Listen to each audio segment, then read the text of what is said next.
Lojas Americanas, fraude contábil, escândalo. Olha, a quantidade de notícias, de reportagens, de mensagens, de perguntas dos últimos dias não foi brincadeira.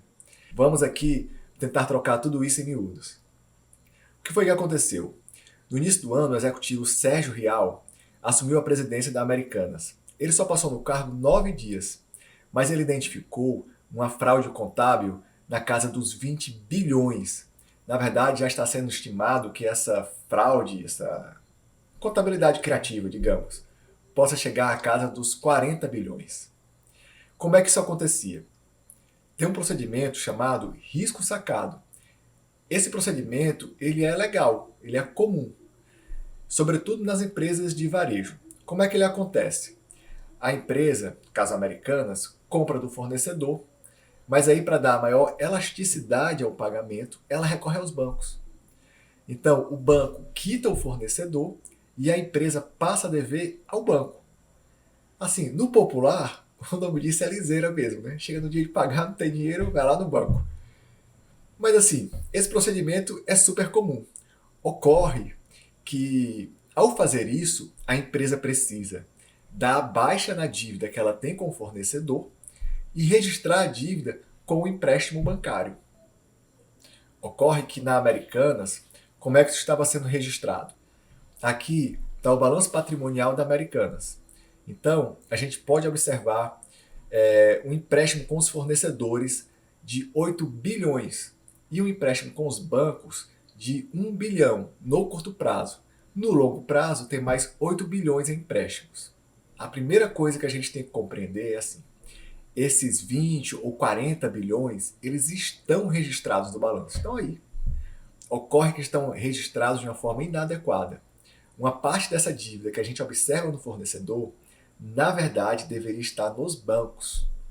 O primeiro aspecto é que a contabilidade da Americanas estava registrando os juros, sim, porque naturalmente, né, uma transação como essa vai ter uma despesa financeira. Você já foi ao banco alguma vez e não pagou uma taxa, uns juros? Nunca, né?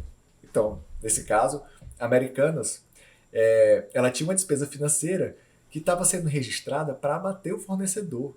Esse lançamento é completamente equivocado. A despesa financeira, como o próprio nome já diz, é uma conta de resultado.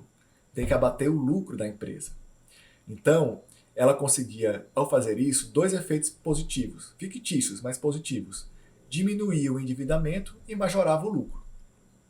Um outro aspecto é que o fluxo de caixa também era distorcido, porque ela concentrava no fluxo de caixa operacional, na conta fornecedor, e deixava de impactar o fluxo de caixa financeiro. Ao fazer assim, apresentando um endividamento bancário menor, a Americanas ela conseguia crédito mais barato no mercado. E com esse crédito mais barato, ela conseguia impactar no custo ponderado de capital, que é o custo que a empresa tem para captar recursos com terceiros ou para captar recurso próprio. E aí é onde mora o pulo do gato dessa contabilidade criativa. É que ao fazer assim, esse custo ponderado de capital ele impacta no valuation da empresa. Então, toda essa mecânica contábil, na verdade, era para apresentar um valor da empresa de forma majorada. Agora, uma das perguntas que estão fazendo é assim: e os auditores? Onde estavam? Aqui vamos devagar com essa dor. Vamos devagar com essa dor. Tem muita gente fazendo juízo de valor.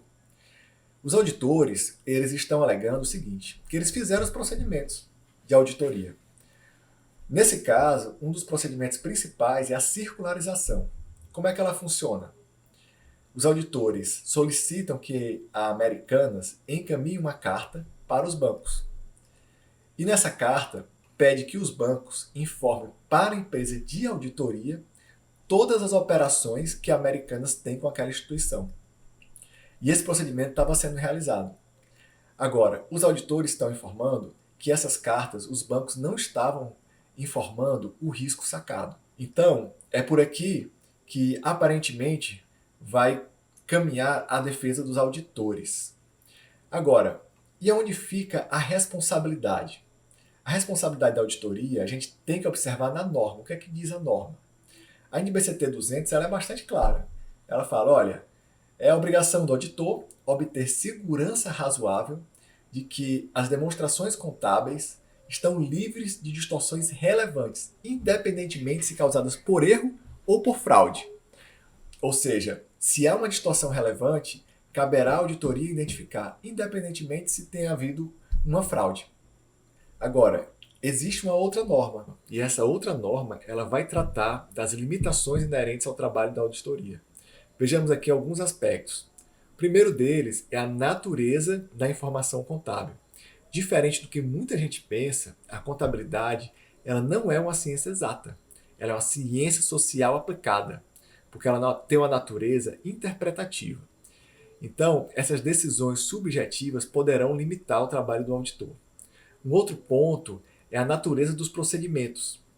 A depender da sofisticação da fraude ou do acesso que os auditores terão à informação, isso poderá limitar o seu trabalho.